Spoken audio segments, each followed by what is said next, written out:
Hi friends, இப்போ நம்ம எங்கே வந்திருக்கோம்னு பார்த்தீங்கன்னா ஸ்ரீ உருப்புண்ணியக்காவு துர்கா பகவதி அம்மன் டெம்பிளுக்கு வந்திருக்கோம். இந்த இடம் வந்து மூடாடி அப்படிங்கிற பிளேஸில் இருக்குது. இது வந்து கொயிலாண்டி அப்படிங்கிற ஒரு மெயின் சிட்டிக்கு பக்கத்தில் இருக்குது. இது கோழிக்கோட் டிஸ்ட்ரிக்டில் வந்து வர ஒரு கோவில்.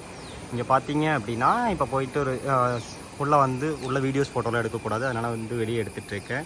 இப்போ மார்னிங் வந்தீங்க அப்படின்னா உங்களுக்கு வந்து கோதுமை உப்புமாவும் ஒரு ஸ்பெஷலான ஒரு டீம் கொடுத்தாங்க, சூப்பராக இருந்துச்சு. அப்புறம் உள்ளே வந்துட்டு சாஸ்தா ஐயப்பன் இருக்கார். அப்புறம் விநாயகர் டெம்பிள் இருக்குது. பின்ன ஜல தெய்வம் அப்படின்னு சொல்லிட்டு தண்ணீர் ஒரு கடவுள் வந்து உள்ளே இருக்காங்க. நம்ம இங்கே வந்து சாமி கும்பிட்டு காலையில் பார்த்தீங்கன்னா இப்போ வந்து நான் சாமி கும்பிட்டு வெளியே வந்துட்டேன். ஏன்னா உள்ள வீடியோஸ் எடுக்கக்கூடாது, அலௌட் இல்லை. இன்னும் வந்துட்டு இங்கே ஃபுட் டொனேஷன் பண்ணுறேன்னா 1 டேக்கு 3000, கார்த்திகை பண்ணுறதுனா 15 சொன்னாங்க. நம்ம நேரம் வந்துட்டு அதிகமாக பண்ண முடியலனாலும் ஒரு குட்டியாக ஒன்று பண்ணுவோம் அப்படின்ட்டு ஒரு 3000 மட்டும் பண்ணோம்.